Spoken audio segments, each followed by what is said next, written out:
Class कल मैं आपको पढ़ा रहा था। यहाँ पर सिटीजनशिप के बारे में हम लोग पढ़ रहे थे ना, इसके बाद में सिटीजनशिप। ओके, तो सबसे पहले क्या था कि क्या सिटीजनशिप एक्वायर करने के एक तरह से वे हैं, वो हम लोग जान रहे थे, है ना, कि सिटीजनशिप जो है वो बेसिकली कैसे ली जा सकती है। तो उसके लिए मैंने बताया था मोड ऑफ एक्विजिशंस क्या क्या हैं। So by birth, by descent, by registration, by naturalisation and by incorporation of territory, ये सारी चीज़ें बताई थी। इसके बाद मोड्स ऑफ टर्मिनेशन आपको बताए थे कि किन माध्यमों से आपकी जो सिटीजनशिप है वो बेसिकली जा सकती है। ठीक है, तो ये चीज़ हम लोगों ने जानी थी। उसके बाद यहाँ पर मैंने बताया था कि प्रिंसिपल ऑफ सिटीजनशिप क्या है, यहाँ पर कि किस प्रिंसिपल के ऊपर जो है जो भारत के अंदर सिटीजनशिप मिलती है वो बेस्ड है, तो वो यहाँ पर आपको बता दिया था। ठीक है, और इसके अलावा यहाँ पर आज हम इस जानेंगे कि कौन से बेसिकली आर्टिकल में है ये चीज़ें, और इसके अलावा सिटीजनशिप अमेंडमेंट एक्ट CAA के बारे में यहाँ पर जानेंगे कि ये क्या है, तो इसकी की पॉइंट्स क्या क्या हैं, है ना। तो वो यहाँ पर हम लोग आज जानने वाले हैं। पहले स्टार्ट करते हैं CAA के बारे में।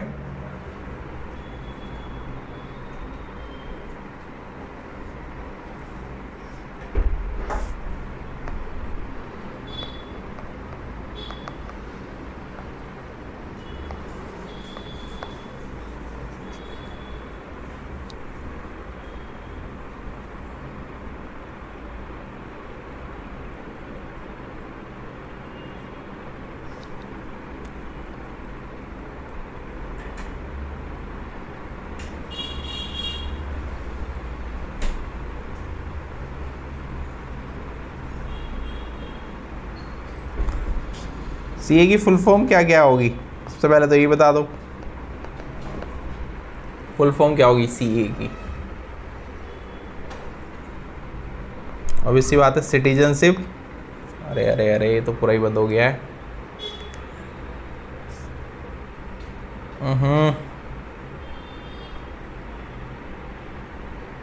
अभी दिख रही है स्क्रीन? नहीं दिख रही है, सब कुछ बंद हो गया है।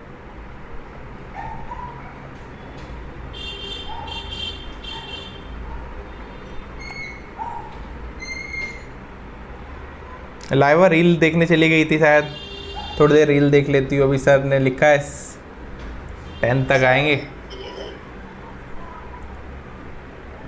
क्या बोल रही हो, लाइट चली गई?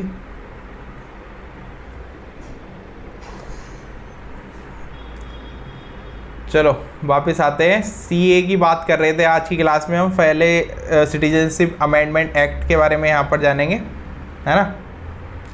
तो इसकी फुल फॉर्म मैं आप लोगों से पूछ रहा था, तो फुल फॉर्म सभी को पता ही है, सिटीजनशिप अमेंडमेंट एक्ट। सो कौन से साल में आया था ये इम्पोर्टेंट रहता है अलग अलग एग्जाम्स के पॉइंट ऑफ व्यू से। तो 2019 के अंदर जो है ये आया था, है ना। इसके कुछ की पॉइंट्स जानेंगे। सो की पॉइंट्स में इसके क्या ऑब्जेक्टिव हैं, तो कोई बताएगा इसका क्या ऑब्जेक्टिव था? तुम लोगों ने तो शायद पढ़ रखा होगा। नहीं पढ़ रखा? आप लोग ये उसमें पढ़ाते हैं लो में ये सब? मुझे तो इतनी जानकारी है नहीं कि क्या क्या पढ़ते हो तुम लोग उसके अंदर, क्या छोड़ते हो क्या पढ़ते हो।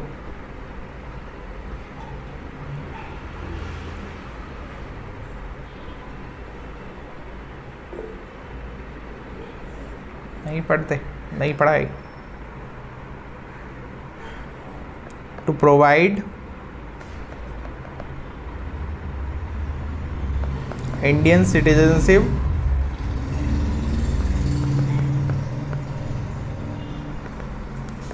To persecuted minorities from Pakistan, Bangladesh and Afghanistan. ठीक है, सो कंट्रीज़ के नाम थोड़ा सा याद रख लेना, और कौन कौन सी कम्युनिटीज़ है इसके अंदर, एलिजिबल कम्युनिटीज़।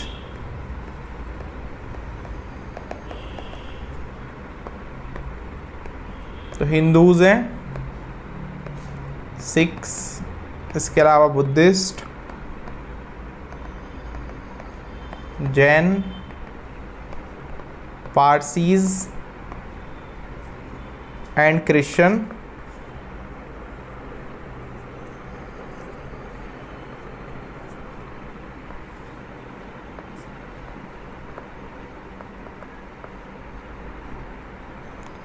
लेकिन इसमें नोट करने वाली बात है कि यहाँ पर मुस्लिम्स के लिए बैन था कि अदर कंट्रीज़ के मुस्लिम्स जो हैं वो हमारी कंट्रीज़ में सिटीजनशिप नहीं ले सकते हैं।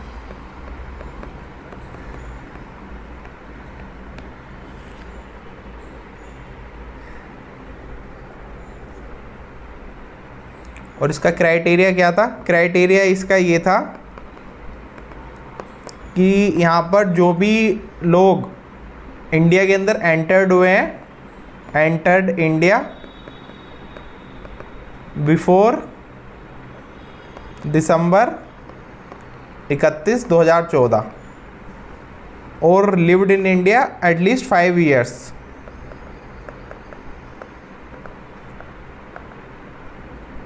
एटलीस्ट, ये एटलीस्ट की स्पेलिंग मिस्टेक हो गई है, इसको करेक्ट कर लेना। 5 years, ATLEAST, ठीक है। तो इसके अंदर आपको याद रखने वाली बात यह है कि पाकिस्तान, बांग्लादेश और अफ़गानिस्तान 3 कंट्री के लोगों के लिए अमेंडमेंट किया गया था। इन 3 कंट्रीज़ के माइनॉरिटीज़ ही आ सकते हैं। ऐसा नहीं है कि कोई मतलब किसी और कंट्री का, यूरोपियन कंट्री हुई या फिर कोई और कंट्री हुई कि उसके कोई हिंदू रहने वाला है वहाँ का, वो इंडिया के अंदर आना चाह रहा है। ऐसे तो पूरे देश, ऐसे तो बहुत ज़्यादा फैल जाएगा मामला गड़बड़। तो यहाँ पर जो है आसपास वाली कंट्री वाला ही है।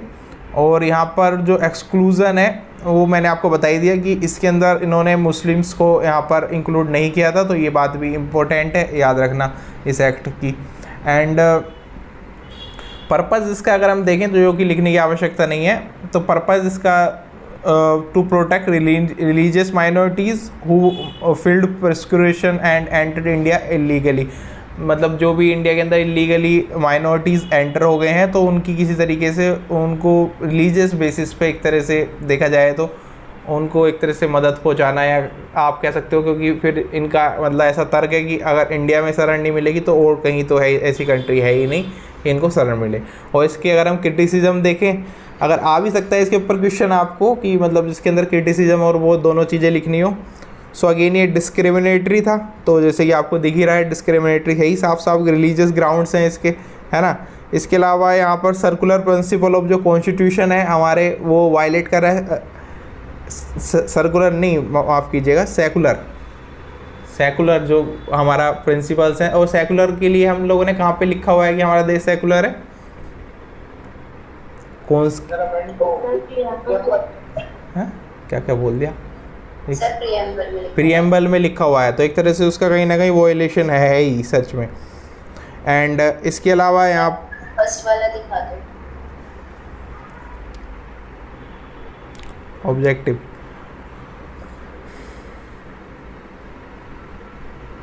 तो इससे जुड़ा क्वेश्चन उसमें आपसे पूछा जा सकता है कि इसके क्रिटिसिज्म और पर्पस क्या क्या है और क्या इसकी कंट्रोवर्सी है। तो अगेन इसके खिलाफ नेशन वर्ल्ड वाइड प्रोटेस्ट वगैरह वो सब चीज़ें हुई हैं।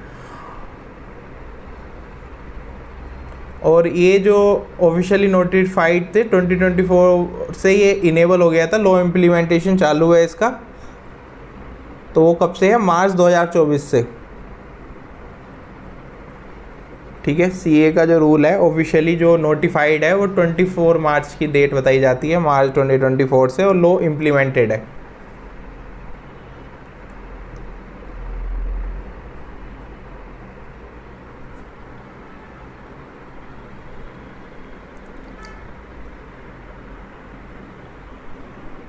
और कुछ तो नहीं रह गया सिटीजनशिप में। अगर ये लिख लो एक बार, और लिख लिया तो फिर मेरे को बता दो, देखता हूँ मैं सिटीजनशिप से जुड़ा क्या क्या चीज़ें और हैं।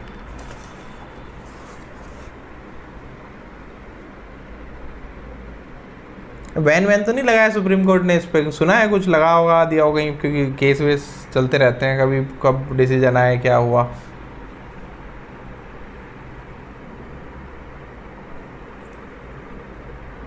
मैं देखता हूँ।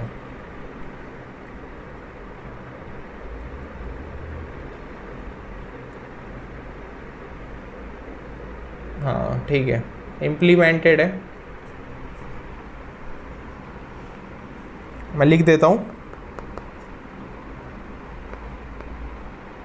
Passed by parliament in December 2019 and जो रूल्स नोटिफाइड है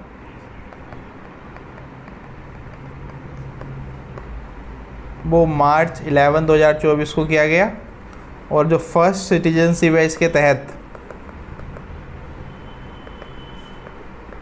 जो ग्रांट की गई वो मई 2024 में करी गई। ठीक है, एक्चुअली इसमें और भी कुछ कॉम्प्लिकेशंस थी रूल को लेकर, तो जो एक्ट था वो अनइम्प्लीमेंटेड रहा था due to the absence of necessary rules. और 2024 के अंदर यहाँ पर मार्च में मिनिस्ट्री ऑफ होम अफेयर्स ने यहाँ पर नोटिफाइड किया कि जो सिटीजनशिप अमेंडमेंट रूल्स हैं यहाँ पर अब 2024 से इनेबल हो जाते हैं, इन्फोर्समेंट के अंदर ये आ गए हैं, मतलब इन्फोर्स हो गए हैं। और यहाँ पर अब मई के से 2024 से जो सिटीजनशिप है यहाँ पर 14 एप्लीकेशंस का बैच था सीए के अंदर, जो कि मई 2024 से फिर अप्लाई होना स्टार्ट हो गया और कंटिन्यूसली अब ये अप्लाई है। तो ये फोर्स के अंदर है, ऑपरेशनल है। ठीक है, इंडियन सिटीजनशिप एक्ट ये अभी ठीक है, तो बैन वगैरह नहीं है इसके ऊपर कुछ भी।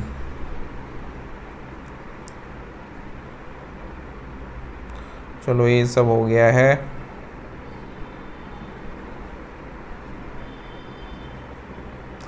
चलो कॉन्स्टिट्यूशन के प्रोविज़न एक बार आर्टिकल्स में आपको बता देता हूँ। वैसे आर्टिकल्स हम एक साथ पढ़ेंगे, बट फिर भी अभी क्योंकि साथ साथ जो टॉपिक पढ़ रहे हैं उसके आर्टिकल्स पता होंगे तो थोड़ा सही रहेगा। कॉन्स्टिट्यूशनल प्रोविज़न,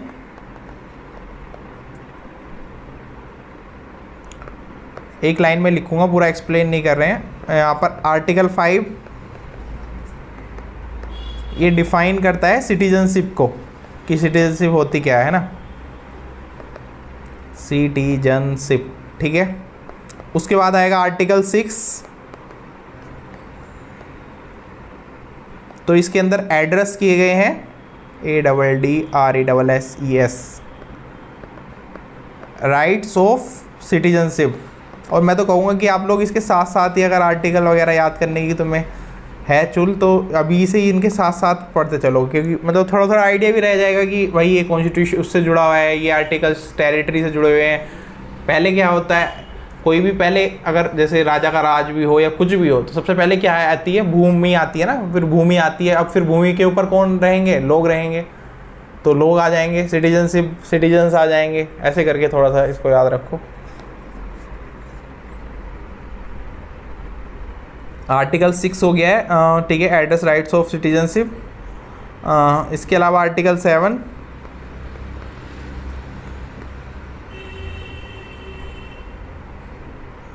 ये माइग्रेटेड लोगों के लिए है, people who migrated from Pakistan, उनके कुछ राइट्स और उनके बारे में चर्चा है यहाँ पर। नहीं sorry, people who migrated to Pakistan but return to India. जो मतलब जैसे मान लो बंटवारे के टाइम पे कुछ लोग चले गए थे, लेकिन वो वापस फिर इंडिया आ गए कुछ टाइम बाद, तो उनके कैसा क्या होगा उनके उसके लिए।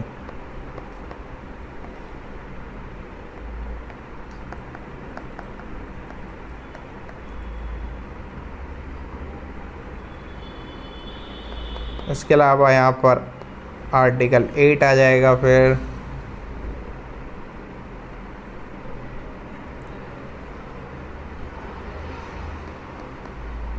deals with citizenship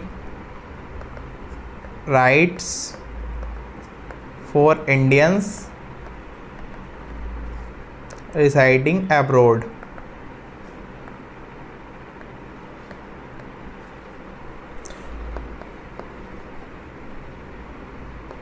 इसके बाद आ जाएगा आर्टिकल 9,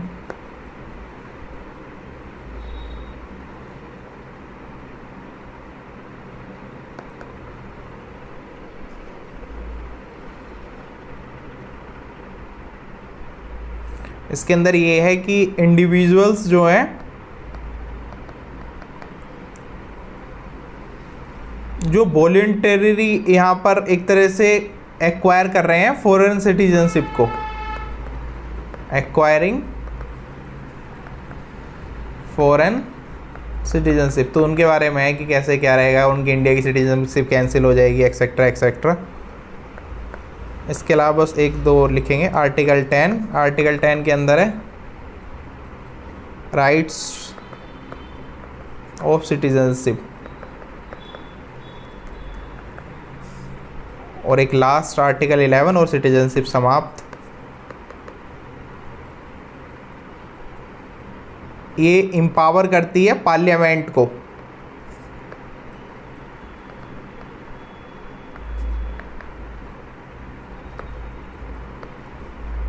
देखो ये आपके ऊपर है कि आपको ये आर्टिकल्स रटने हैं या जैसे भी करना है। मैंने बस आपको बता दी क्योंकि भाई कुछ लोगों को याद रहते हैं कुछ को नहीं रहते, लेकिन तुम्हें जो याद रखने वाली चीज़ें हैं बाकी की वो तो याद रखनी ही पड़ेगी। आर्टिकल याद रखो ना रखो, बाकी की चीज़ें तो याद रखनी ही पड़ेंगी। और थोड़ा सा मोटा मोटा आइडिया भी इतना तो याद होना ही चाहिए कि जो सिटीजनशिप है वो कॉन्स्टिट्यूशन के किस उसके तहत है। तो कहाँ से क्या लिखूँ मैं, क्या लिखूँ यहाँ पर, आर्टिकल 5 से लेके आर्टिकल 11 तक जो है सिटीजनशिप के यहाँ पर प्रावधान है, जो भी सिटीजनशिप के बारे में बातें हैं। तो इस टाइप से मोटा मोटा भी याद रखोगे तो चलेगा। ये थोड़ा सा डिटेलिंग में मैंने आपको बता दिया। आपको इससे जुड़ी हर एक जानकारी है वो आपके पास है। मेनली तो आपको इसमें सिटीजनशिप का अगर हम देखें तो आपको कैसे ये जाती है, कैसे सिटीजनशिप ले सकते हैं, लास्ट वाला CA वाला 2019 का इम्पोर्टेंट हो ही जाता है क्योंकि हाल ही में ये हुआ है एक वो है। तो मेंस पॉइंट ऑफ व्यू से भी अगर पॉलिटी से क्वेश्चन आता है तो डेफिनेटली आने के चांसेस बन जाते हैं, है ना। इतना क्लियर है सभी को? पहले इतना बताओ क्लियर है तब आगे पढ़ेंगे।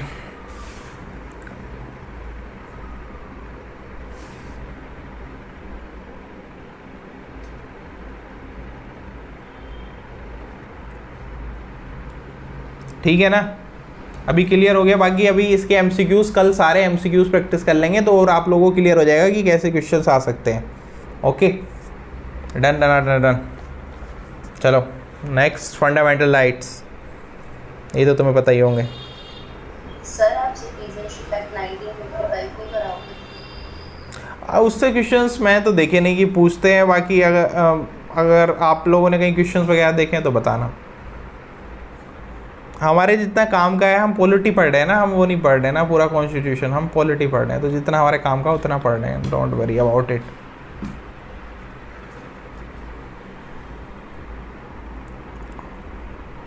नेक्स्ट यहाँ पर आ जाएंगे फंडामेंटल राइट्स। तो सभी हम लोग सुनते हुए आ रहे हैं बचपन से, ये हैं हमारे फंडामेंटल राइट्स।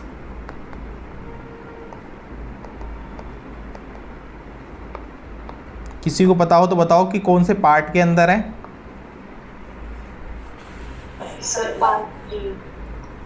यस, पार्ट 3 के अंदर फंडामेंटल राइट्स हैं और आर्टिकल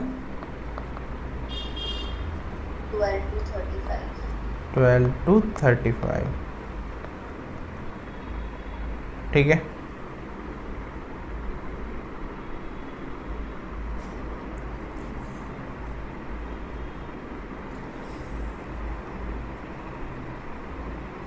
चलो पहले तो बेसिक हम लोग राइट्स ही लिख लेते हैं। जो हमारे 6 फंडामेंटल राइट्स हैं आप लोगों को याद होंगे, एक एक करके बताते चलो। चलो एक पहले कोई भी बताओ फिर दूसरा बताओ फटाफट जल्दी। चलो पहले लिख रहे हैं खाली, वो अभी लिखेंगे आर्टिकल्स। राइट टू इक्वालिटी, वैसे साथ साथ आर्टिकल्स भी लिख देंगे तो ये भी ठीक ही है। चलो आर्टिकल बाद में लिखेंगे, अभी पहले राइट टू इक्वालिटी। नेक्स्ट पहले 6 जो फंडामेंटल राइट्स है वो लिख रहे हैं। बाकी लोग भी थोड़ा सा बता दें क्योंकि इतनी कोई ऐसी वैसी वाली बात नहीं है कि तुम्हें समझ नहीं आ रही है, हम कंफ्यूज्ड हैं, हमें पता ही नहीं। बताओ फटाफट।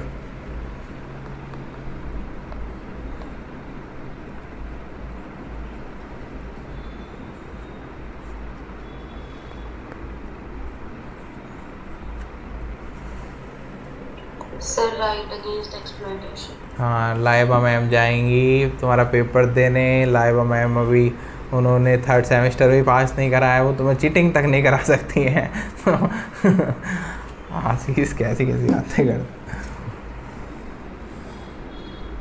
राइट टू फ्रीडम हो गया, क्या बताया था प्रतीक्षा ने अभी, राइट टू लाइबिलिटी बताया था ना, अगेंस्ट एक्सप्लॉयटेशन। हाँ राइट टू, एक minute, right against exploitation direct लिख लेते हैं, against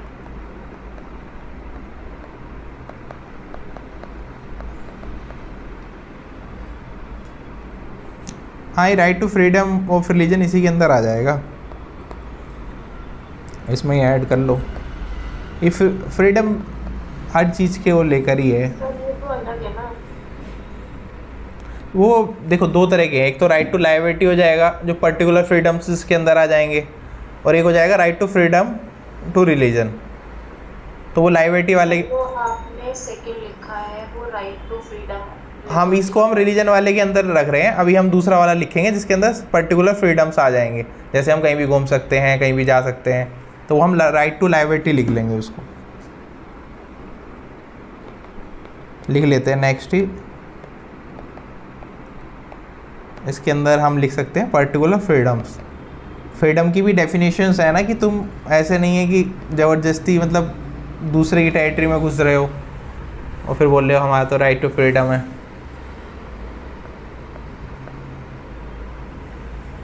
cultural and educational rights. हाँ एक मिनट, 4 हो गए हैं, 2 रह गए ना, कल्चरल, हाँ ये भी है, cultural and educational rights.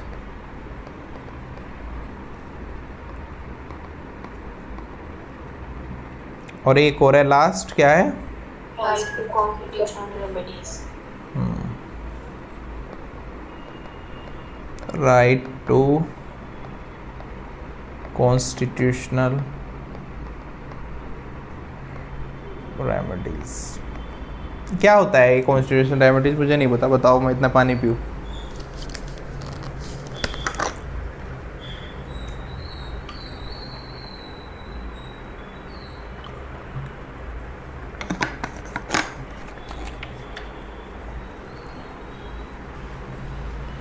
Sir अगर फंडामेंटल राइट का वायलेशन होता है तो आर्टिकल 32 कुछ रेट्स प्रोवाइड करता है, उसके थ्रू आप अपने जिस एक्ट का जिस आर्टिकल का वायलेशन हुआ है ना, उसके थ्रू आप सुप्रीम कोर्ट में उस राइट को इन्फोर्स करा सकते हैं। गुड, यस, पता है सभी को ये बात, नहीं पता थी तो जान लो, बिल्कुल सही सही बताइए, आप बताया मैंने।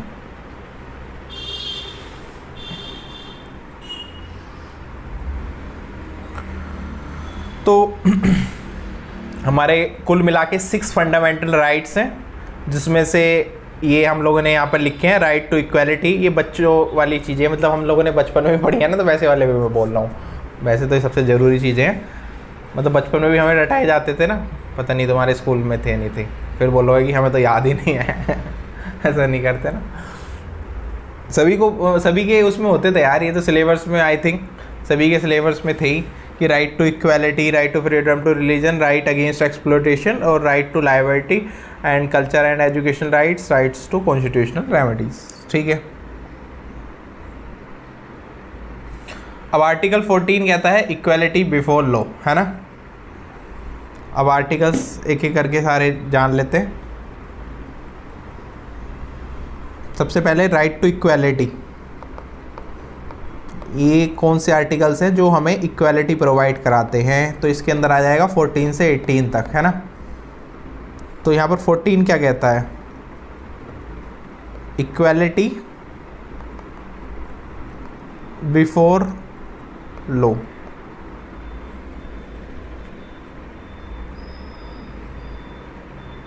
अच्छा, इसका क्या मतलब है, समझाओ तुम लोग, मैं नेक्स्ट लिख रहा हूँ। नेक्स्ट है चलो 1 मिनट अभी बताना, रुक जाओ। No discrimination on religion, race, caste, sex और प्लेस ऑफ बर्थ। ऐसे ही अधूरा लिखा है। चलो बताओ, पहले 14 के बारे में चर्चा करते हैं। 14 का क्या है, इक्वलिटी बिफोर लॉ। क्या होती है equality before law?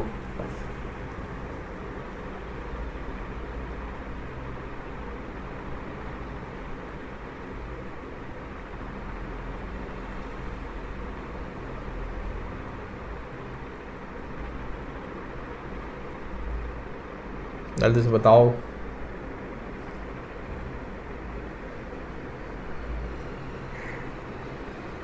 Sir equality before law में ये है कि लॉ जो है वो सबके लिए इक्वल है रिगार्डलेस ऑफ देयर पोजीशन और स्टेटस।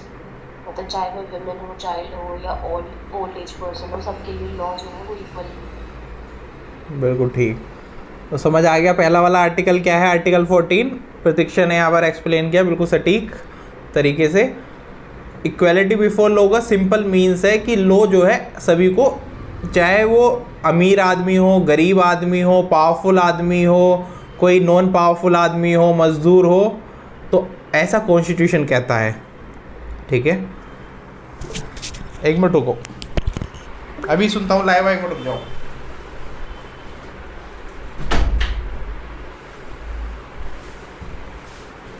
हाँ बताओ। सर इसमें इक्वल प्रोटेक्शन ऑफ लॉ भी तो आएगा। हाँ इक्वल प्रोटेक्शन ऑफ लॉ भी तो हाँ, मतलब हाँ वो इसी के अंदर आ जाएगा। अभी हम लोग तो मोटा मोटा पढ़ रहे हैं ना, तो वो बात तो वही है ना। इसका कोई एग्जाम्पल दो तुम, मतलब मैं यही इसलिए थोड़ा डिटेल में इसलिए समझा रहा हूँ क्योंकि आप लोग समझ जाओगे इसके अंदर सारी चीज़ें क्या क्या कवर अप हो रही हैं, क्योंकि हम लोग पूरा इक्वालिटी बिफोर लॉ का देना एग्जाम्पल। हाँ सर एक रिक्शे वाला है और एक बहुत रिच गाय है, दोनों ने एक्सीडेंट कर दिया, तो कोर्ट जो कॉम्पनसेशन लगा रहा है ना वो दोनों पे इक्वल लगा रहा है। हाँ ठीक है। इक्वालिटी बिफोर लॉ है और इक्वल प्रोटेक्शन ऑफ लॉ है कि वो उसकी स्टेटस ऑफ इकोनॉमी को देख के ना कॉम्पनसेशन लगा रहा है। बिल्कुल ठीक। तो ये समझ आ गया। अब देखो मैं तुम्हें बताऊँ, पॉलिटिक्स से जो क्वेश्चन आते हैं उसमें बहुत ज़्यादा तुमसे डिटेलिंग में नहीं पूछेगा, फिर भी उसके अंदर सिर्फ आपसे कई आर्टिकल्स दे देते हैं। वही मतलब जैसे मैच द फॉलोइंग में आर्टिकल दे दिए 3-4 और उनका फिर मैच द फॉलोइंग में आप लोगों से पूछ दिया कि उसमें लिख दिया equality before law, no discrimination, इस टाइप से। In detail application based question अभी तक तो आए नहीं है आपके एग्जाम्स में, ना ही यूपीपीसीएस में आते हैं, ना ही जे वाले में आते हैं। तो एप्लीकेशन बेस्ड तो अभी आए नहीं है, इससे इन फ्यूचर आने लगे तो अलग बात है। तो अभी हमें इतना ही हमारे लिए सफिशिएंट है जितना हम पढ़ रहे हैं। हम थोड़ा सा डिटेल में फिर भी हम इनको पढ़ते चलेंगे, है ना, मतलब कि थोड़ा जानते चलेंगे कि ये हैं क्या। अदरवाइज़ एप्लीकेशन बेस्ड अभी इससे क्वेश्चंस फिलहाल तो नहीं आए हैं। नेक्स्ट वाला आपको समझ आ ही गया होगा, और बाकी हम लोग अभी क्वेश्चंस प्रैक्टिस करेंगे कल, तो हमें और चीज़ें क्लियर हो जाएंगी किस टाइप से क्वेश्चंस आते हैं इससे। नेक्स्ट यहाँ पर आप लोगों को क्लियर ही है कि किसी भी प्रकार का डिस्क्रिमिनेशन नहीं होगा। अच्छा, ये डिस्क्रिमिनेशन किस चीज़ को लेकर बोल रहा है, जल्दी बताओ, मैं थोड़ा सा इनमें टाइम लगाऊंगा फंडामेंटल, फिर तो आगे चलेंगे फटाफट। मतलब डिस्क्रिमिनेशन ये कह रहा है कि मतलब किस चीज़ का डिस्क्रिमिनेशन की बात हो रही है। सर इक्वल अपॉर्चुनिटी के बारे रिगार्डिंग। हाँ मतलब समझ गए ना कि ये जो डिस्क्रिमिनेशन है वो आपको equal opportunities in public services हो, प्राइवेट सर्विसेज हो, मतलब जो सारी जगह पर अवेलेबल है, तो सभी प्रकार के लोगों के लिए है। किसी भी प्रकार के कि आप इस रिलीजन के हो, इसलिए आपको मान लो कोई प्राइवेट एमएनसी जॉब है, तो उसके अंदर भी अगर आप एजुकेशनल क्वालिफिकेशंस उसकी फुलफिल कर रहे हो तो आपको रिलीजन के बेसिस पे नहीं हटाया जा सकता। आपका कलर काला है, पीला है, नीला है, तो उसके बेसिस पे नहीं हटाया जा सकता। आप किस जाति के हो उस बेसिस पे नहीं हटाया सकता। आप मेल हो फीमेल हो उस बेसिस पे नहीं हटाया जा सकता। थर्ड जेंडर का मुझे अभी पता नहीं है। एंड प्लेस ऑफ बर्थ आपका कहाँ पर है कि उस बेसिस पे आपको नहीं हटाया जा सकता कि प्लेस ऑफ बर्थ से अब इसका भी अपनी लिमिटेशंस है कि ये सिर्फ इंडिया के लिए वैलिड है। मतलब ऐसा नहीं है कि कोई फॉरेन का व्यक्ति आके क्लेम करे इसको। पता है ना कि वो आर्टिकल्स जो हैं ये कुछ आर्टिकल्स हमारे लिए ही हैं, मतलब इंडियंस के लिए हैं। ठीक है, next 16 equal opportunity in public employment. तो अगेन आ गया है कि किसी भी प्रकार का वो नहीं कर सकते। 17 अबोलिशन ऑफ अनटचेबिलिटी।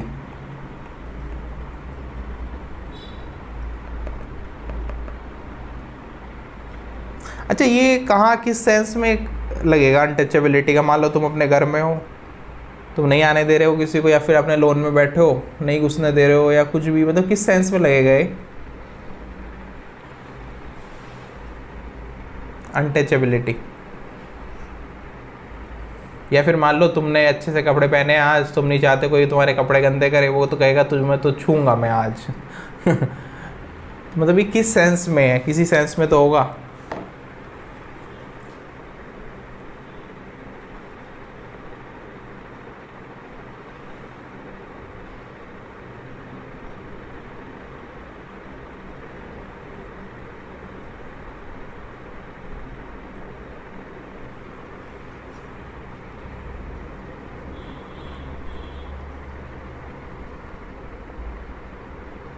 अब तो मैं मज़े की बात बताऊँ, कॉन्स्टिट्यूशन में इसका वही नहीं है, मतलब कॉन्स्टिट्यूशन के अंदर इस वर्ड को एक तरह से बस ये लिखा गया कि अनटचेबिलिटी ऑफ, इसको मतलब कर दिया गया कि एबोलिशन ऑफ अनटचेबिलिटी, लेकिन इसको ना वो नहीं करा गया, क्या बोलते हैं कि कॉन्स्टिट्यूशन इस चीज़ को डिफाइन ही नहीं करता कि अनटचेबिलिटी किस सेंस में कह रहे हैं आप।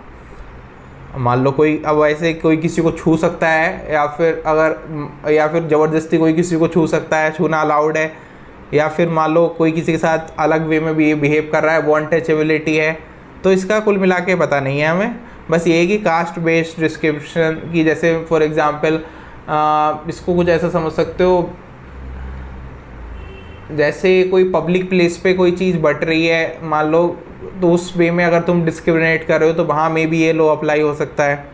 और एजुकेशन के, हाँ फैसिलिटीज़ के, गवर्नमेंट की कुछ फैसिलिटीज़ हैं, या फिर जैसे रेस्टोरेंट वगैरह हैं, तो वहाँ पर मतलब ऐसे तुम वो नहीं कर सकते। लेकिन कुल मिला के सुप्रीम कोर्ट ने इसको लेकर कई बार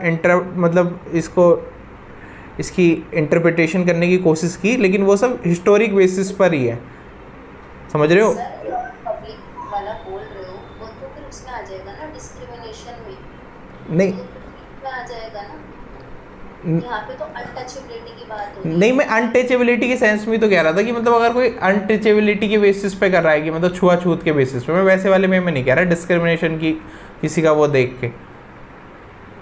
लेकिन इसका मैं आपको ये बताना चाह रहा था कि इसको थोड़ा सा डिटेल में ये बताना चाह रहा था कि इसका ना वो नहीं है हमारे पास, समझ रहे हो ना मैं क्या कह रहा हूँ? कि इसको मतलब बस ये कुछ पर्टिकुलर चीज़ों के लेकर है, इसका पर्टिकुलर हमारे पास एक्सप्लेनेशन नहीं है। ये ज़्यादा टेम्पल्स के लिए है, स्कूल्स के लिए है, वाटर रिसोर्सेज के लिए है ना, जस्ट बिकॉज देयर कास्ट उनको नहीं करने देते थे, तो वो उस वे में है। अदरवाइज हमारे पास प्रॉपर वो नहीं है, एक्सप्लेनेशन नहीं देता कॉन्स्टिट्यूशन। चलो बस इतना ही था इसमें।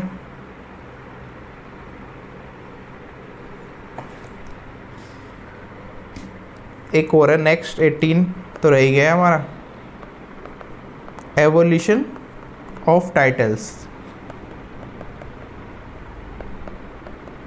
एक्सेप्ट मिलिट्री और एकेडमिक। तो ये मिलिट्री और एकेडमिक का क्या मतलब है कि जैसे मिलिट्री के अंदर कोई अपने नाम के आगे मेजर लगा लेते हैं, मतलब अगर वो रिटायर भी हो गए तो मेजर लगा लेते हैं ना,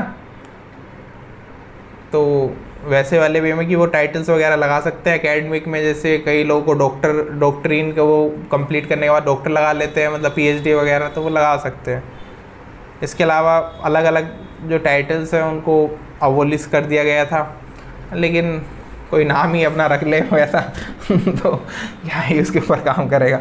अब जैसे मान लो पहले त्रिवेदी, चतुर्वेदी, इस टाइप से क्या थे टाइटल्स थे। ये टाइटल्स किस चीज़ को लेकर थे, मतलब जैसे किसी ने 4 वेद पढ़ रखे हैं तो उसको कोई पर्टिकुलरली चतुर्वेदी, त्रिवेदी मतलब जिसने 3 वेदों की ज्ञाता हो गया कोई, तो उसको एक ऐसे जैसे पीएचडी के अंदर वो मिलता है ना, तो वैसे उनको टाइटल दिया जाता था। ऐसी तो जितने भी हमारे सर ने हमें मोस्ट ऑफ मतलब वो ऐसे ही सब गोल जोल है, वो पर्टिकुलरली एक उसके लिए मिलते थे कि अच्छा ये इस पोस्ट पे पहुंचा है तो इस बेसिस पे इसको मिल रहा है, तो वैसे वाली सीन है।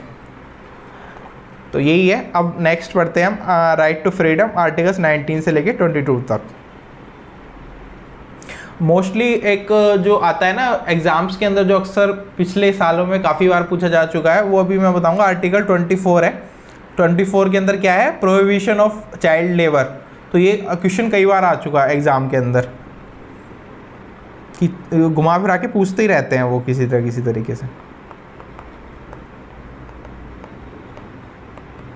राइट टू फ्रीडम, तो बस ये हो जाएगा 19 से लेके 22 तक।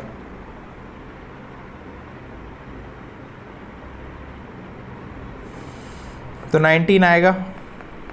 19 के अंदर क्या है, 6 फ्रीडम्स हैं। सबसे पहले स्पीच, मतलब जो तुम्हारा मन करे तुम बोलो, बट गरिया नहीं सकते किसी को। गरियाना समझते हो ना, गाली वाली नहीं गाली गलोच नहीं। असेंबली, और ना ही उसके पर्सनल, उसका ऐसा भी नहीं है कि मैं तुम्हारा राइट टू, मेरा स्पीच है कि मैं तुम्हारे घर में लाउड स्पीकर ला के तुम्हारे कान पे तुम्हारी बुराई कर रहा हूँ या फिर तुम्हें टॉर्चर कर रहा हूँ, ऐसा वाला काम भी नहीं। नेक्स्ट है यहाँ पर स्पीच, समझ गए। इसके बाद असेंबली, मतलब इन्हें हेल्दी वे चीज़ है, बट तुम सच में मान के चलो इन सब का, मतलब मैं तो सोचता हूँ कई बार, मतलब सुप्रीम कोर्ट के जज का भी काफ़ी भारी काम है, मतलब हर चीज़ का इंटरप्रिटेशन करना कि ये किस वे में सही है किस वे में गलत है, मतलब इट्स क्वाइट हार्ड जॉब है ना। कि अब जैसे राइट टू, ये आजकल इसी के ऊपर बहुत ज़्यादा इंडिया के अंदर चर्चा है ना, अलग अलग रिपोर्ट्स भी आती रहती है कि इंडिया के अंदर जो राइट टू फ्रीडम्स हैं वो कम हो रहे हैं स्पीच को लेकर और इसको लेकर। कई लोग यूट्यूब पे वीडियो नहीं बनाते रहते, और वैसे मतलब कुछ हद तक चीज़ें मतलब बताते भी कि कम हो रहे हैं रिपोर्ट्स वगैरह, और कई तो मतलब कह सकते हैं स्पॉन्सर हैं, कुछ हैं कि कुछ रियलिटी भी हैं, तो सब मिक्स्ड है। सो इसको डिफ़ाइन करना ही अपने आप में बहुत बड़ी टास्क है। समझो ना तुम कि मतलब कितनी बड़ी टास्क है डिफ़ाइन करना है स्पीच को लेके, कि कितना बोल सकते हैं कितना नहीं बोल सकते। नेक्स्ट है यहाँ पर असेंबली। तो असेंबली इन टर्म्स ऑफ, क्या आज जैसे आपका मन कर रहा है कि आज मैं एक नई ऑर्गेनाइजेशन बनाता हूँ और इधर उधर से चलो लाइसेंस वाले ही हथियार खरीद लेते हैं और यहाँ पर ग्रुप बना लेता हूँ अपने 20 लोगों का, और उसको लेके मार्च किया करूँगा मैं शहर में, या फिर अपनी थार लेके उसमें हम 20 लड़के या लड़कियाँ जो भी है बैठा करेंगे और अपनी गन्स लेके बैठा करेंगे। तो क्या ये असेंबली, ये हमें आर्टिकल 19 के तहत इसकी परमिशन है? क्यों, ये तो कह रहे हैं कि असेंबली हम कर सकते हैं, या फिर हम एक जगह पर इकट्ठा हो रहे हैं एक रूम में, मान लो अगर गुप्त रूम में इकट्ठा हो रहे हैं हथियार लेके, तो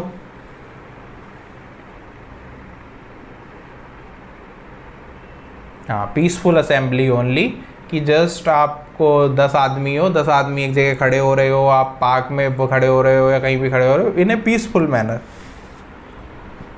नेक्स्ट आ जाएगा एसोसिएशन। तो आपको पता ही है दुनिया भर की एसोसिएशन है, जिसका काम नहीं होता वही अपना एसोसिएशन सब लोग बनाए रहते हैं हर एक सेक्टर में, कि ये इनकी यूनियन है, ये इनकी यूनियन है, ऐसे करके यूनियंस बनाए रहते हैं सब लोग। तो वही association. Movement and residence and profession. तो आप कहीं भी घूम सकते हो, आपका मन करा है, आप यूपी के हो, तमिलनाडु में रह के रहना चाहते हो तो जाओ रह लो। कुछ रेस्ट्रिक्टेड एरियाज़ हैं उनको छोड़कर आप कहीं पर भी रह सकते हो। इसके अलावा प्रोफेशन, अच्छा प्रोफेशन को लेकर फिर से कुछ बंदिशें आ जाएंगी ना। अब जैसे तुम सर्जरी के डॉक्टर नहीं हो, तुम किसी को बोलो कि मैं तो सर्जरी का डॉक्टर हूँ, और काट दिया तुमने तो है ना, तो उसके लिए कैसे काम चलेगा फिर? तो इसलिए profession according to their qualification. Next है यहाँ पर आर्टिकल 20। आर्टिकल 20 क्या है ये तो पता होगा तुम्हें, बताओ फटाफट।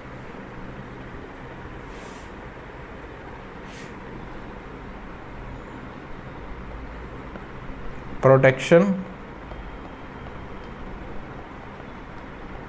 In respect of conviction for offences.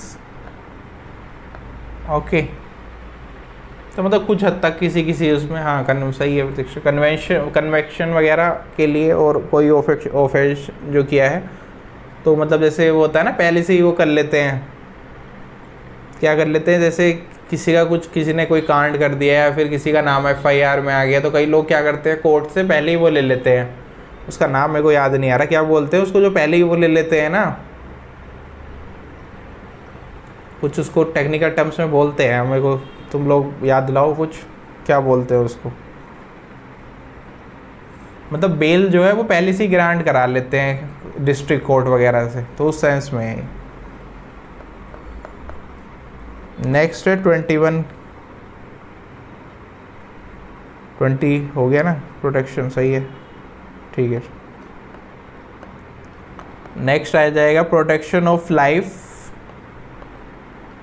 And personal liability. Anticipatory bell बोलते हैं उसको। हाँ, तो बस वही वाली चीज़ है। लेकिन कई जैसे कई एक्ट होते हैं जो नॉन बेलेबल होते हैं, उनमें कई बार नहीं भी मिलता। नेक्स्ट आ जाएगा protection of life and personal liability. कोई मुझे एक्सप्लेन करो ये है क्या।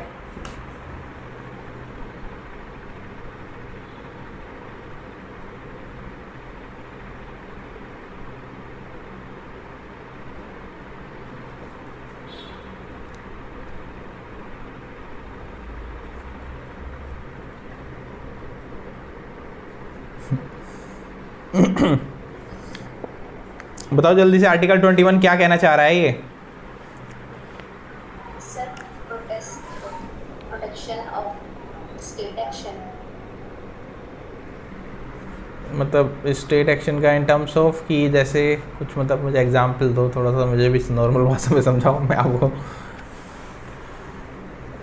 नॉर्मल तरीके से समझाऊंगा ना। देखो इसका सिंपल सा मतलब ये है कि हर एक आदमी को जीने का अधिकार है। मतलब तुम किसी को नहीं बना सकते कि आप चल, तुझे किसी को पकड़ लिया मैंने रास्ते से कि तुझे अपना मजदूर बनाऊंगा या फिर तू मेरे लिए काम करेगा, बिना एक तरह से किसी उसके। मतलब हर एक आदमी को जीने का अधिकार है और उसको मतलब तुम गुलाम नहीं बना सकते हो। वो जीने का अधिकार है बिल्कुल सेफ और फ्री तरीके से और रेस्पेक्टफुल लाइफ, डिग्निटी के साथ। ऐसा नहीं है कि कोई उसके साथ हरेसमेंट हो रहा है, कल कोई पुलिस वाला आया 3-4 थप्पड़ मार दिए, परसों कोई और आदमी आया उसने 2-3 जड़ दिए। तो ऐसे वाला जो एक तरह से जो आर्टिकल 21 है जिसके अंदर हैरेसमेंट हो रहा है किसी वे में, या फिर आपकी लाइफ को डिग्निटी के साथ आपको जीने नहीं दिया जा रहा, तो safe and free respectful life. वैसे काफ़ी कॉन्ट्रोवर्शियल है पता चला किसी के साथ घर में ऐसा टॉर्चर हो रहा क्या। सर, जैसे सेल्फ इंक्रिमिनेशन है ना, अगर वो उसके साथ हो रहा है तो वो आर्टिकल 21 का वायलेशन है। हाँ, वो भी आर्टिकल 21 का वायलेशन ही है। सो कुल मिलाकर यही है। तो मतलब इसका एक दूसरा मीनिंग ये भी है दूसरे वे में कि क्या ये प्रोटेक्ट करता है, वो भी मैं आपको बता देता हूँ। दूसरे वे में ये है कि कोई भी आदमी तो मतलब किसी को हार्म नहीं कर सकता विदाउट एनी लीगल रीज़न। मतलब अब जैसे मान लो किसी ने कांड कर दिया तो फांसी की सज़ा तो मिलेगी, ऑब्वियस सी बात है। विदाउट अदरवाइज कोई किसी को किल नहीं करेगा, उसकी लाइफ की रक्षा की जिम्मेदारी सरकार की है। फ्रीडम जो है इसके अलावा जो घूम सकता है वो इधर उधर, वो सब लॉज को प्रोटेक्ट कर रहा है। और गवर्नमेंट किसी को भी पनिश नहीं कर सकती without following proper rules, like trial वगैरह जो चलते हैं, फेयर ट्रायल होना चाहिए, लॉयर उसको मिलना चाहिए एक्सेट्रा। तो वो सब भी जो एक तरह से प्रोटेक्शन है वो इसके अंदर रखा गया है। और पुलिस किसी को अरेस्ट नहीं कर सकती है, ये बात भी इसी के तहत कहते हैं, लेकिन फिर भी पुलिस अरेस्ट कर लेती है विदाउट फॉलोइंग प्रॉपर लॉ, है ना। तो पुलिस वाला जो एग्ज़ाम जो बोलते हैं ना कि पुलिस किसी को ऐसी अरेस्ट नहीं कर सकती है, तो वो भी जो प्रोटेक्शन है वो किसके तहत आ जाएगी, किसके तहत आ रही है, आर्टिकल 21 के तहत। और अच्छा, और जो ये हम लोग दिल्ली के अंदर हमें साफ़ एयर नहीं मिल रही है, इसका कौन सा आर्टिकल से लेना देना हो जाएगा कि हमें हक है साफ़ इन्वायरमेंट का। सर ये भी 21 में ही रहेगा। हाँ, तो प्रतीक्षा जाओ फिर फटाफट केस करो थोड़ी हवा साफ करें झाड़ू से पहले। तो you have dignity, access through the clean environment, education and privacy. Privacy वाला भी इसी के अंदर आता है शायद, आई थिंक। कोर्ट ने इंटरप्ट कर यहाँ पे जो एक तरह से इंटरवेंशन करा था, तो वो 21 के तहत ही आता है ना, प्राइवेसी लॉज।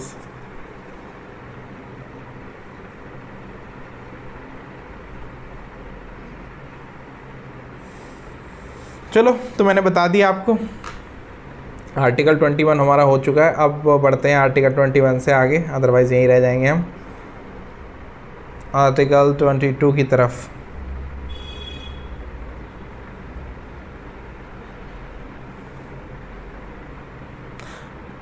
चाहे तो लिख लेना है इसके अंदर, और अगर इसका जैसे इसके कई सारे सब क्लोज भी है ना आर्टिकल 21A वगैरह, तो उसके अंदर ये है 21A के अंदर की राइट टू एजुकेशन एक्सेट्रा। चलो इसके सब क्लोज लिखें क्या, लिख लेते हैं।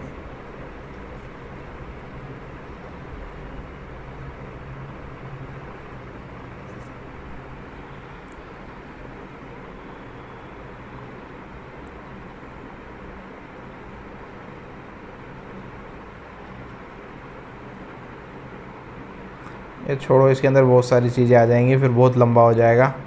बस इसमें हम मोटा मोटा मैं आपको बता देता हूँ क्या क्या है।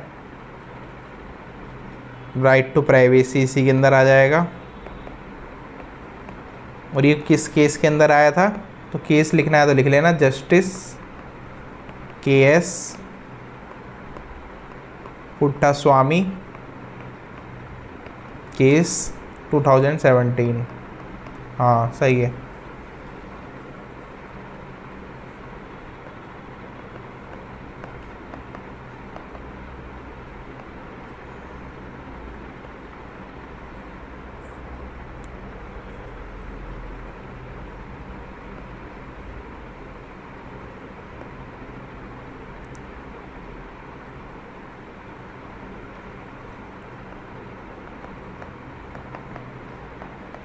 वैसे इतने सारे राइट्स कहाँ ही इम्प्लीमेंट हो पाते होंगे। अब राइट टू स्पीडी ट्रायल है, ये भी कहाँ ही होगा।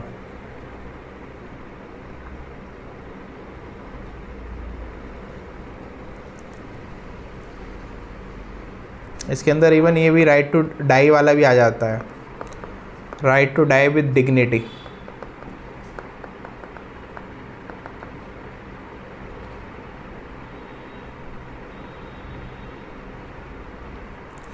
चलो इसके लिए इतना ही रखते हैं, कहीं तो फुल स्टॉप लगाना पड़ेगा वरना तो हम यही पढ़ेंगे फिर। चलो नेक्स्ट चलते हैं आर्टिकल 22 के तहत। सो इसमें आ जाएगा protection against arrest and detention in certain cases.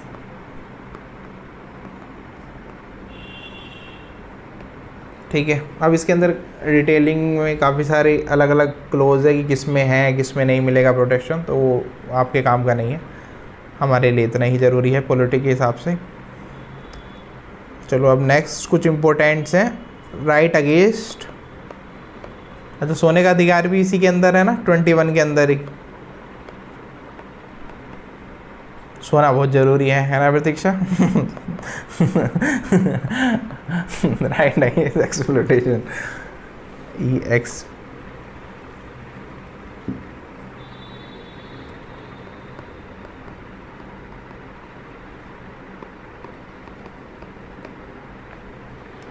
रात को दिमाग नींद का भी अजब गजब है। जैसे मतलब जैसे दुनिया कहती है, लोग कहते हैं, मतलब ऐसे सभी के लोग, डॉक्टर्स भी और धर्मगुरु और बाकी सब लोग, कि रात को सोने का टाइम होता है और रात को दिमाग इतनी तेज़ चलने लगता है कि जैसे इसको कोई अंदर वो जिसके अंदर चिप इंस्टॉल कर दी हो, है ना।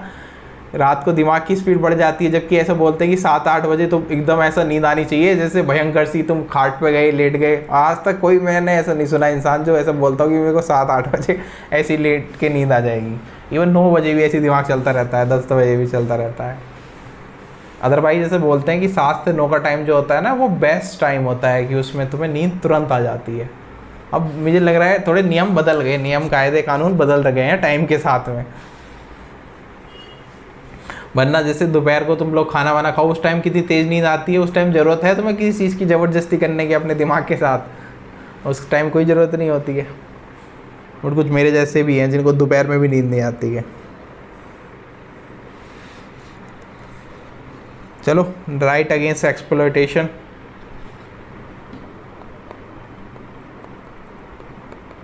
आर्टिकल 23।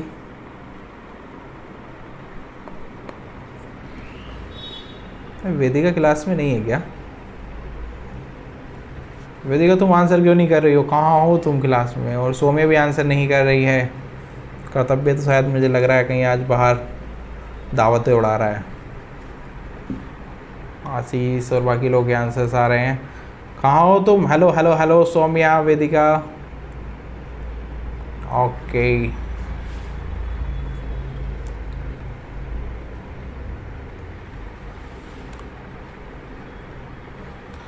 चलो कोई बात नहीं, बाहर हो तो कोई कुछ नहीं कर सकते इसके लिए। बढ़ते हैं राइट अगेंस्ट एक्सप्लॉयटेशन। तुम्हारा किस चीज़ का फास्ट है? आज क्या दिन है? आज तो वो नवरात्रे भी ख़त्म हो गए हैं। अब तो शनिवार का फास्ट रखते हो तुम? अब तो मंडे का भी नहीं है तुम्हारी। अच्छा आज हनुमान जयंती है। ओ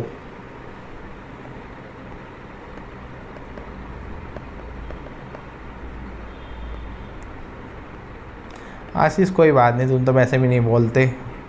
इट्स ओके, तुम टाइप करते रहो। फास्ट आशीष तुम सच में रह लेते हो भूखे? सच में आशीष? मुझे ये उम्मीद नहीं हो रही। अब इतने सारे काप्स खाते हो तुम कैसे?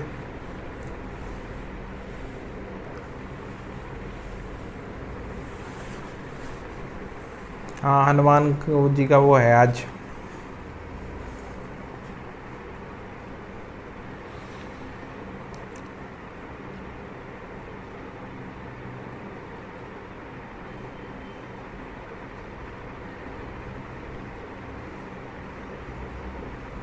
हनुमान जी भी कैसे, मतलब हनुमान जी बनना कितना डिफ़िकल्ट है।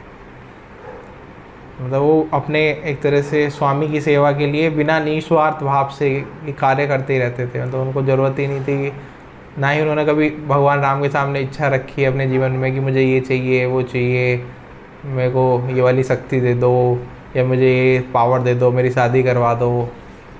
मतलब कैसे उनकी डेडिकेटेड लाइफ थी अपने स्वामी के प्रति विदाउट किसी एक तरह से एक्सपेक्टेशन की। इसलिए वो सभी भक्तों की श्रेणियों में, सभी उनमें सब सर्वश्रेष्ठ, मतलब राम जी के साथ उनका नाम सबसे ज़्यादा क्लोज इसलिए जोड़ा जाता है।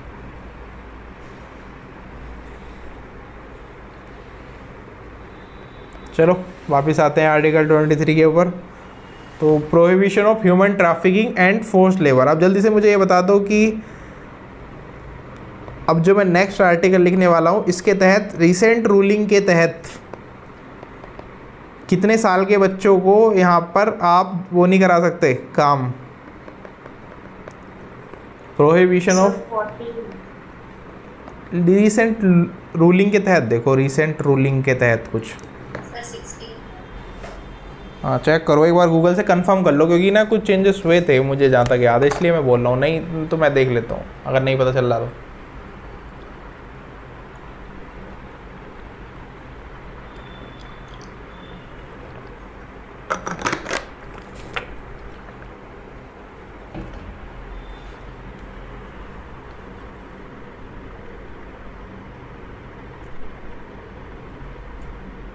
क्या लिखूँ? 14, 16?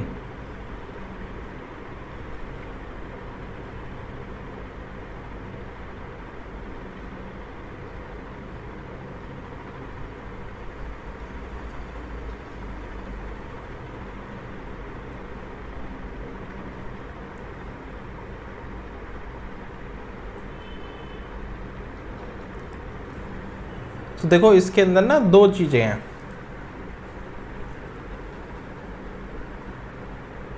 कि यहाँ पर जैसे 14 से 18 के बीच के जो लोग हैं वो वर्क काम कर सकते हैं, बट वो डेंजरस जॉब्स नहीं कर सकते हैं। अंडरस्टैंड?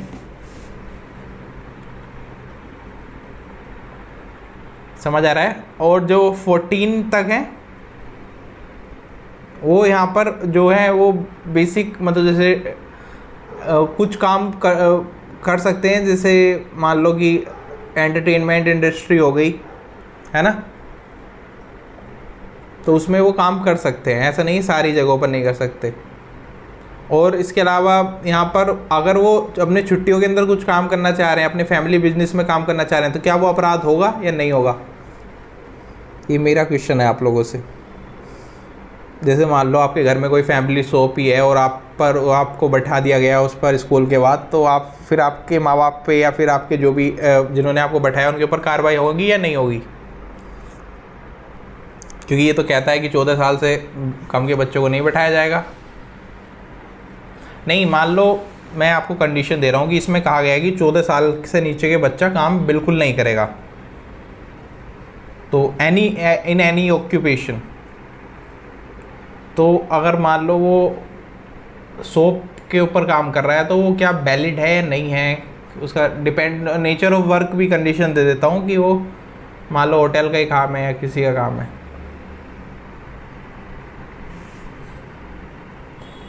तो इसमें समझो दो कंडीशंस हैं। 14 साल से नीचे का बच्चा है, वैसे वो कोई भी ऑक्यूपेशन में काम नहीं कर सकता है, लेकिन अगर खुद का फैमिली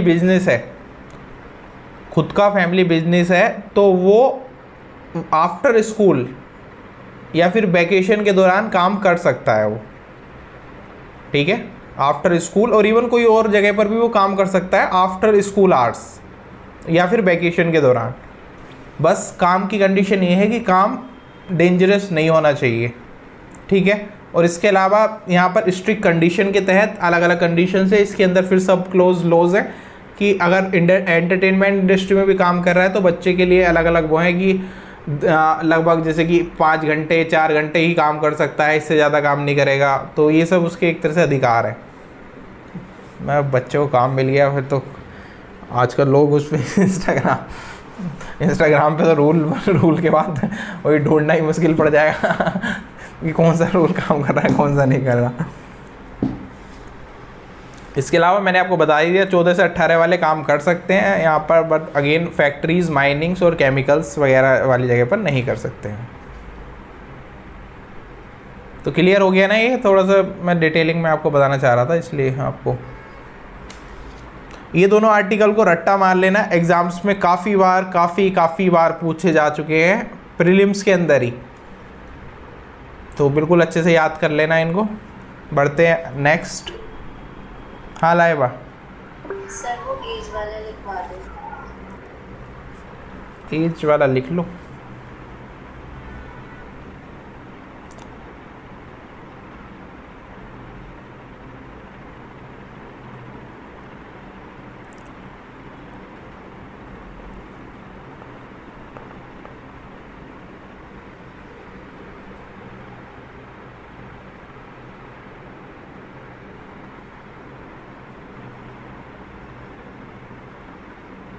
एक लाइन में लिख देता हूँ मैं।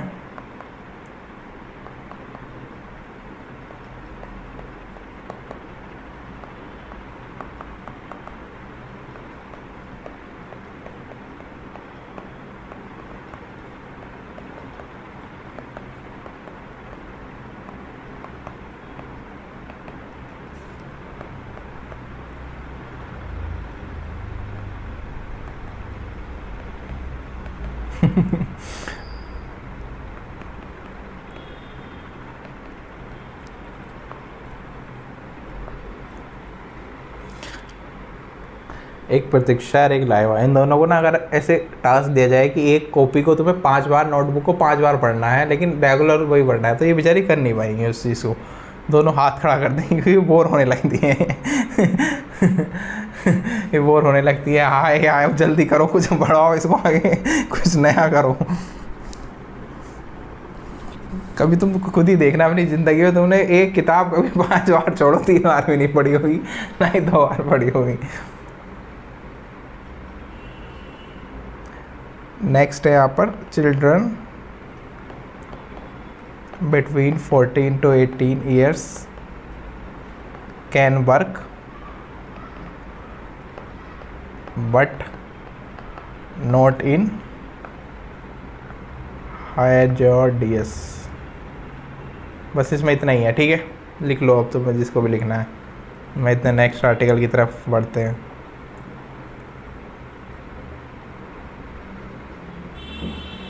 और पता है तुम्हें ये दुख अपना ना ओवरकम करना पड़ेगा। जब तक तुम ये काम नहीं करना चालू करोगे तुम्हारी ज़िंदगी का वही यही है कि मतलब जिसे कहते हैं ना सबसे बड़ा हार्डल यही है कि तुम्हें जब तक तुम इस चीज़ को क्रॉस नहीं कर जाओगे किसी भी वे में, तब तक तुम्हें सिलेक्शन लेने में बड़ी दिक्कत आने वाली है।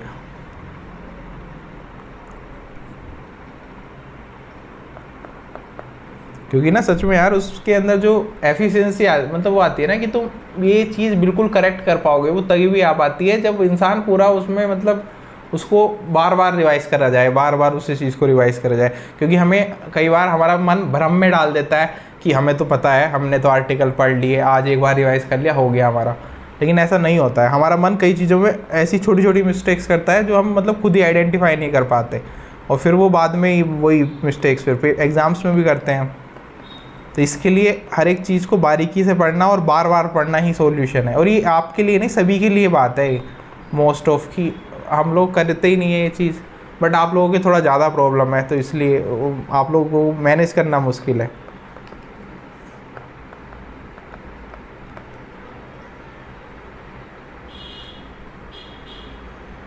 मैं तो खुद बता रहा हूँ तुम लोगों को एंग्जाइटी होने लगी, डिप्रेशन होने लगेगा अंदर से मिचमिचाहट होने लगी कि हो क्या रहा है कि साला यही है बचाएं क्या काम, दुनिया में कुछ और काम देखो।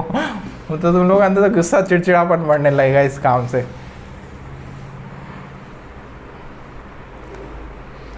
क्या करें, मैन्युफैक्चरिंग डिफॉल्ट है, मैन्युफैक्चरिंग डिफॉल्ट।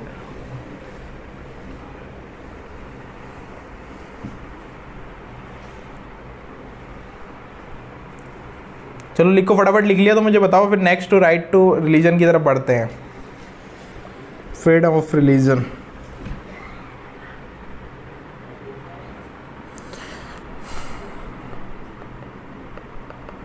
आर्टिकल 25 कहता है freedom of concise and religion.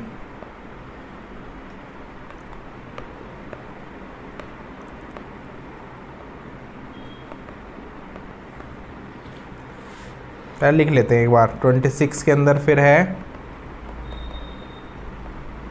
Freedom to manage religious affair. 27 ये भी एग्जाम्स के अंदर काफ़ी आता है, no tax for religious promotion. मतलब इससे जुड़ा एक ना एक आर्टिकल पूछ ही लेते हैं। Next 28 freedom from attending religious instruction.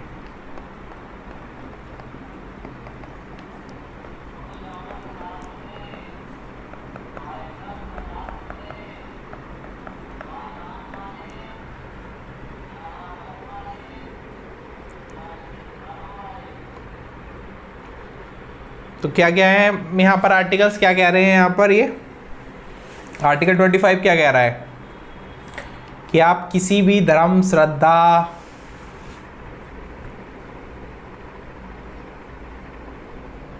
जैसे प्रतीक्षा का मैसेज से पढ़ा ही नहीं मैंने, एक बार पढ़ने पे समझ आ जाता, 3 बार क्यों पढ़ना? बिकॉज उसमें हमें एग्जाम में जब लिखना पड़ेगा ना, उसके लिए 3 बार 10 बार पढ़ना। टॉपर्स तो इवन 10 बार भी रिवाइज कर लेते हैं सेम चीज़ को, क्योंकि हम एग्जाम। और प्रतीक्षा तुम्हारा तो मैं पेपर पे लिख के दे सकता हूँ, नहीं कर सकती तुम बिना उसके सही करेक्ट नहीं हो पाएगा जब तक उसको नहीं पढ़ोगे, नहीं करेक्ट कर सकेगी। तुम इतना कंफ्यूज हो जाओगी एग्जाम में ऑप्शंस में कि तुम्हें समझ ही नहीं आएगा ये सही है ये सही है। तुम वैसे भी जल्दी कंफ्यूज हो जाती हो और जल्दी कंफ्यूज हो जाओगी उसमें कि ये सही है ये गलत है। तुम्हारी वीकनेस ही यही है ज़िंदगी में, कन्फ्यूज़न, ये लूँ क्या ये लूँ। तो जब इसलिए प्रीलिम्स का वो काफ़ी टफ हो जाता है ना, उसी वजह से कि कैसे हम प्रीलिम्स को क्रैक करेंगे जब हमें क्लियरिटी नहीं आएगी पर्टिकुलर एग्ज़ाम्स में। और एग्ज़ाम में हमारे ऊपर टाइम का प्रेशर अलग से रहता है कि 1 घंटा बचा है, 1.5 घंटा बचा है ना, तो वो चीज़ रह जाती है थोड़ी। तो वापस आते हैं इस पर आर्टिकल 25 की तरफ कि freedom of conscience and religion. तो अगेन सभी को समझ आ गया होगा कि कोई भी इंसान को, हर एक को फ्रीडम है कि वो जिस श्रद्धा, किसी देवता, देवी, इंसान, भूत, प्रेत, या फिर कोई गॉड, किसी की भी, मतलब कुल मिला के किसी की भी में भी श्रद्धा रख सकता है, पूरी छूट कॉन्स्टिट्यूशन देता है। और ये तो श्रद्धा की बात होगी, दूसरा किसी भी रिलीजन को फॉलो कर सकता है, ठीक है।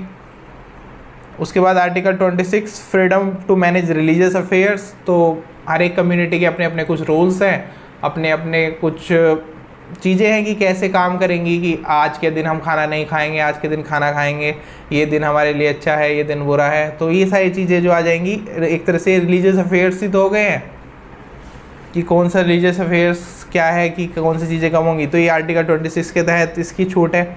उसके बाद आर्टिकल 27 है कि कोई भी टैक्स यहाँ पर नहीं लगेगा रिलीजियस प्रमोशंस के लिए। तो अगेन ये कुछ हद तक मतलब काम करता है, लेकिन जैसे फॉर एग्ज़ाम्पल अब मान लो तुम मेटा पे ऐड चलाओ, या जैसे आजकल सभी धर्मों के अलग अलग प्रचार के लिए लोग इंटरनेट पे ऐड चलाते हैं, तो उसमें तो सरकार लेगी 18% GST, तो उस चीज़ में ये अप्लाई नहीं होगा, ये अलग वे के लिए है, ठीक है। लेकिन ये ऐसा समझ लो कि जैसे कई बार दान वगैरह करते हैं ना कुछ, तो उसमें फॉर्म 18 होता है, कुछ तो क्लोज है एक, उसके तहत क्या है कई बार छूट वगैरह मिल जाती है कि आप लोगों का वो टैक्स नहीं कटता है। तो कई लोग इसलिए इसका फ़ायदा भी उठाते हैं कि जैसे किसी संस्था के साथ जुड़े रहते हैं, वो उसको टैक्स पे करते हैं काफ़ी हैवी अमाउंट, और बाद में उसमें से कुछ कट वो मतलब उनका कुछ उनका रख लेते हैं और वो कर लेते हैं और वापस उसमें से आ जाता है। नहीं, जजिया की तो बात नहीं है, कोई टैक्स ही उस वाली वे में नहीं है। नेक्स्ट यहाँ पर है article 28 freedom from attending religious instruction in certain institution. So again समझ ही गए होंगे आप लोग, है ना। तो यही है कुल मिलाकर आर्टिकल हमारा 28 तक कंप्लीट हो गया है। अब हम इससे नेक्स्ट जो भी है कल पढ़ेंगे, और इसमें से आपको जो याद रखने लायक है बस यही है कि इसमें आप लोग ये देख लेना कि आर्टिकल कहाँ से कहाँ तक, जैसे 25 से लेकर 28 तक है कि रिलीजियस फ्रीडम ऑफ रिलीजन है, वो कहाँ तक मतलब कौन से आर्टिकल में बात करी गई है, क्योंकि कई बार डायरेक्टली आपको पूछ लेंगे कि ये आर्टिकल किस से जुड़ा हुआ है।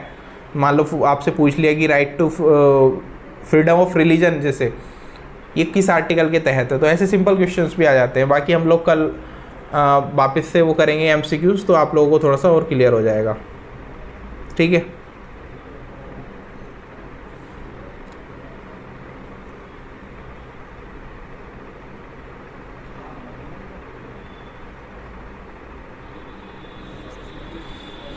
तो यहाँ तक हो गया कंप्लीट, चलते हैं करंट अफेयर्स की तरफ।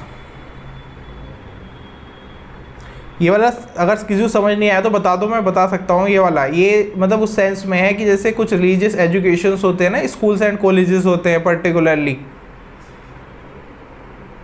तो ये, और इसके अलावा जैसे बोलते हैं कि कोई भी गवर्नमेंट फंडेड इंस्टीट्यूशन जो है रिलीजियस टीचिंग नहीं दे सकता, वो भी इसके अंदर आता है, ठीक है। और रिलीजियस टीचिंग के लिए स्टूडेंट को बाध्य भी नहीं कर सकते, वो भी बात इसी के अंदर आ जाती है। तो वही सब चीज़ें हैं इसके अंदर। आप अपने स्कूल चला सकते हो, लाइक जैसे मान लो अगर मुझे किसी चीज़ की शिक्षा देनी है, वेदों की शिक्षा देनी है, तो मैं अपना स्कूल खोलूँ और शिक्षा देनी स्टार्ट करूँ। लेकिन ये ना काफ़ी हद तक कॉन्ट्रोवर्शियल है, इसके हम चक्कर में पड़ेंगे नहीं, क्योंकि इसमें ना कई सारी चीज़ें ऐसी हैं कि किसी चीज़ में मतलब गवर्नमेंट फंड कर भी रही है, कई चीज़ों में नहीं कर रही है, तो मतलब इट्स टू मच। बट आप लोगों के एग्ज़ाम का काम का वो सब है ही नहीं, हमें बस इतना याद रखना है कि आर्टिकल किस आर्टिकल के तहत है, 25 से 28 के बीच में। ख़त्म। आज का पढ़ाया हुआ सभी को समझ आया, क्लियर है सभी को। करंट अफेयर्स की तरफ बढ़े, जल्दी जल्दी बताओ, फटाफट करंट अफेयर करते हैं, क्लास को करते हैं and.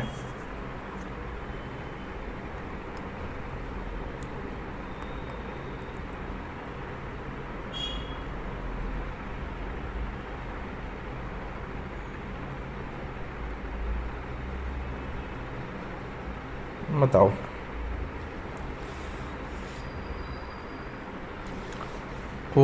Which city is host of Stree Summit 2025 of Women's Safety Day and Empowerment?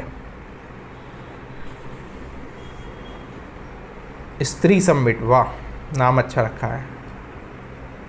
स्त्री की फुल फॉर्म सुनोगे, safety, training, respect, empowerment and equality.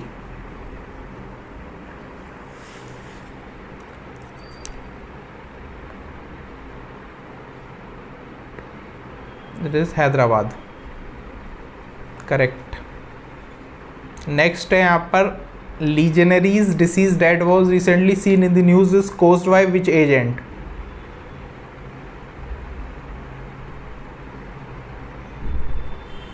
It's a kind of lung infection, correct answer is bacteria. Next है noctiluca Scintillas is primarily responsible for which natural phenomena or recently observed in backwaters of Kerala?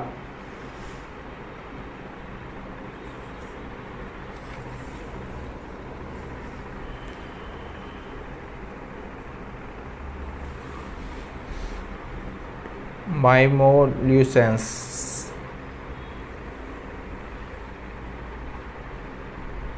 Next है world Parkinson day is observed on which day annually.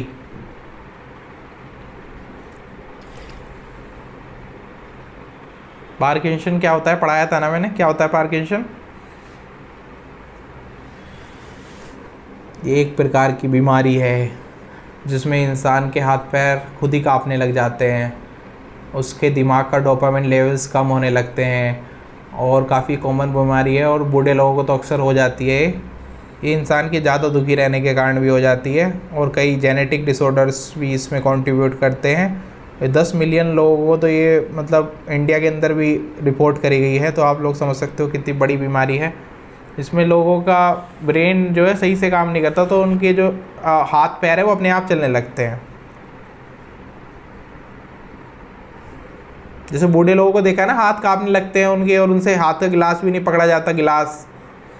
तो it's kind of Parkinson disease, बात प्रकृति की बीमारी। चलो next है BM4 short range ballistic missile developed by which organisation?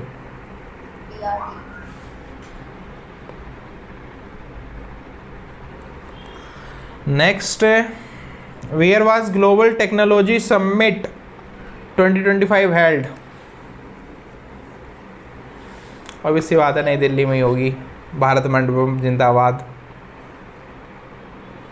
What is the name of the mission launched government by 2025 to enhance self-reliance in critical mineral sector?